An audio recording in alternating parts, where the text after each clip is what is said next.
سنتے ہیں اردو میں خصوصی اپڈیٹ۔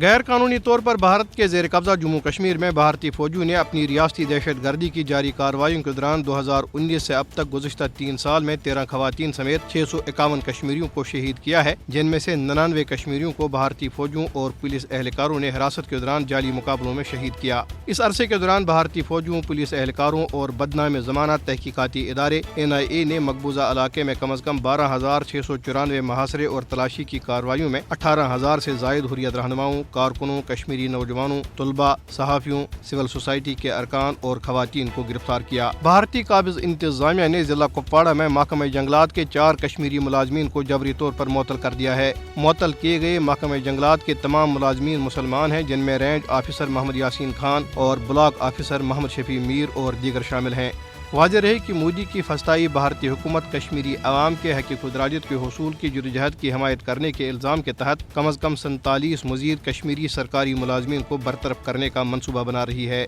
کل جماعتی حریت کانفرنس نے کشمیری عوام پر تیزی سے مسلط کیے جانے والے ہندوتوا ایجنڈے پر شدید تشویش کا اظہار کیا ہے۔ حریت ترجمان نے مقبوضہ علاقے میں اضافی فورسز کی تعیناتی، مقامی بیوروکریسی سے مسلم ملازمین کی جبری برطرفی اور غیر کشمیریوں کو لاکھوں ڈومیسائل سرٹیفکیٹس کے اجرا کو جموں کشمیر میں آبادی کے تناسب کو بگاڑنے کی مودی حکومت کے مذموم عزائم کا حصہ قرار دیا۔ انہوں نے 25 لاکھ غیر کشمیریوں جنہیں غیر قانونی طور پر ڈومیسائل سرٹیفکیٹ جاری کیے گئے ہیں کو رہائشی پلاٹوں کی بڑے پیمانے پر الاٹمنٹ کی بھی مذمت کی۔ انہوں نے مسلم ملازمین کی بلا جواز برطرفی پر تشویش ظاہر کی۔ حریت ترجمان نے دفعہ 370 اور 35A کی منسوخی کو بین الاقوامی قوانین اور اقوام متحدہ کی جانب سے تسلیم شدہ جموں کشمیر کی متنازع حیثیت کی کھلی خلاف ورزی قرار دیتے ہوئے کہا ہے کہ ہمارا واحد مطالبہ حق خودارادیت ہے، جس کا وعدہ اقوام متحدہ نے کشمیری عوام سے کیا ہے، تاکہ آزادانہ اور منصفانہ رائے شماری کے ذریعے کشمیری عوام اپنے سیاسی مستقبل کا خود فیصلہ کر سکیں۔ انہوں نے مزید کہا کہ ہماری مزاحمتی تحریک دفعہ 370 کی بحالی سے بڑھ کر ہے، تاہم بھارت کے پاس اپنے مذموم عزائم کے لیے متنازع علاقے کے قوانین کو تبدیل کرنے کا کوئی جواز نہیں۔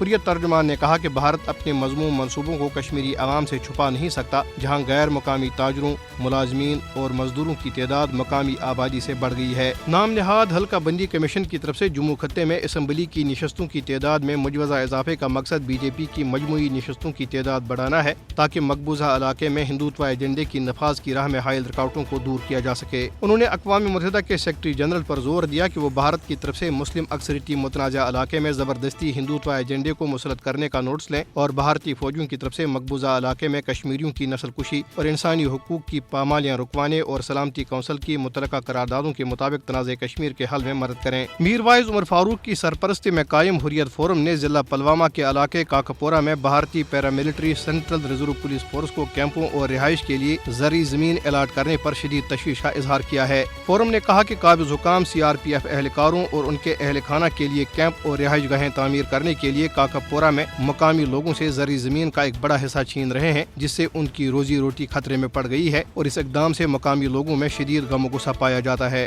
حریت فورم نے کہا کہ مقبوضہ جموں کشمیر دنیا کا سب سے زیادہ فوجی جمع والا علاقہ ہے۔ ہزاروں ایکڑ اراضی پہلے ہی بھارتی فوج کے قبضے میں ہے، جس کی وجہ سے کشمیری عوام اپنے قدرتی وسائل استعمال کرنے سے محروم ہے۔